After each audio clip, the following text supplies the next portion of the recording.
saya ingin mengajak kalian untuk mengetahui, pasti kalian sudah tahu ada topik yang sangat-sangat panas akhir ini, di mana di Surabaya ada seorang ayah yang membuli seorang siswa yang dianggap membuli anaknya hingga siswa ini disuruh menggonggong. Nah, saya ingin tahu lebih dalam bagaimana sih kasus tersebut yang dimaksud dengan bullying, dan siapa sih yang pro dan siapa yang kontra dalam kasus tersebut, dan juga bagaimana keterkaitan topik pada hari ini terkait dengan konsep citra diri. Nah, pada hari ini saya memiliki dua tamu, mari kita sambut.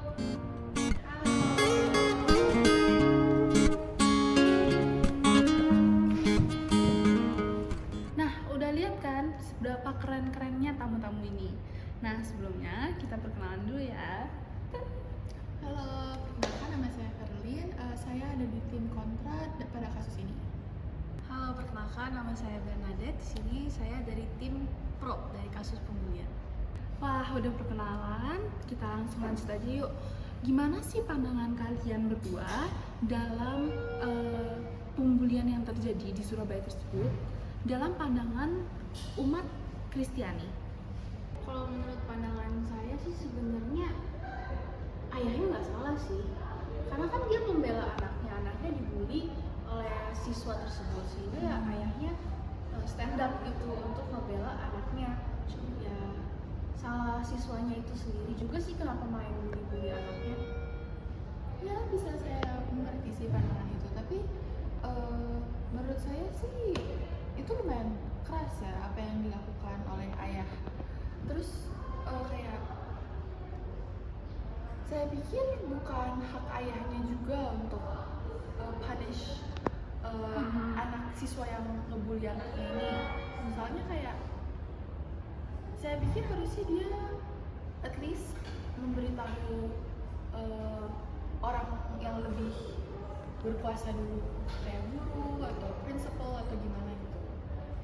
Nah, topik selanjutnya adalah kita sebagai umat Kristiani, kalian pernah nggak sih untuk menghadapi atau melihat secara langsung adanya bullying di sekitar kalian? Terus kita kan tahu sendiri bahwa di dalam agama kita tindakan yang tidak baik ini tidak boleh dilakukan. Menurut kalian, apakah masih pro atau masih kontra terhadap sikap bullying ini?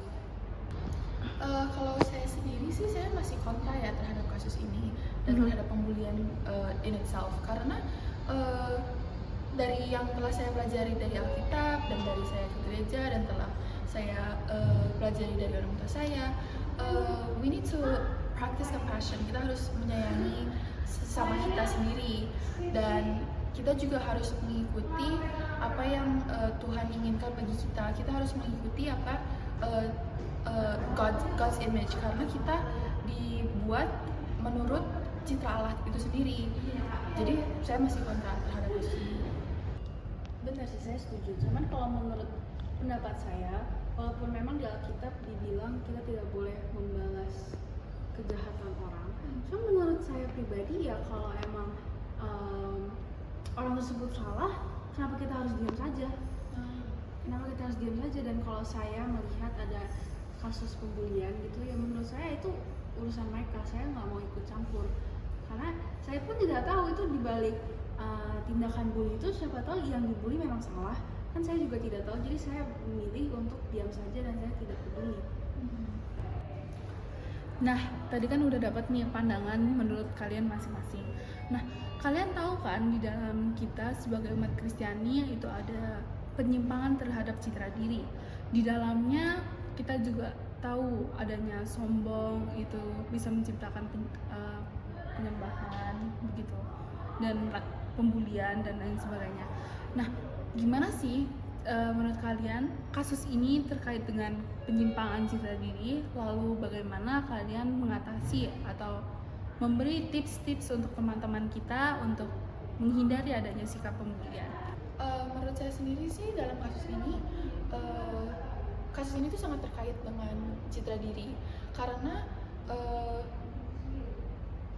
orang ayah ini pasti memiliki tingkat kesombongan yang tinggi, dan dia merasa dia tuh berkuasa sampai bisa membuli. Dan pada anak yang dibully ini juga pasti dia merasakan rasa minder sampai bisa dia tidak bisa melawan atas pembulian yang terjadi pada dirinya.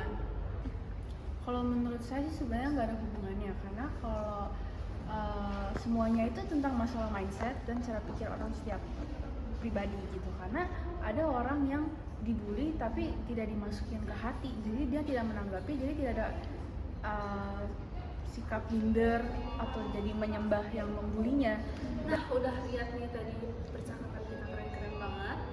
Cukup sampai di sini saja. Terima kasih para guys-guys yang hari ini. Oke, bye-bye. Thank you. Bye-bye. Nah, tadi kan udah kita bahas sedikit tentang pro dan kontra terhadap bullying dan terjadinya bullying di sekitar kita.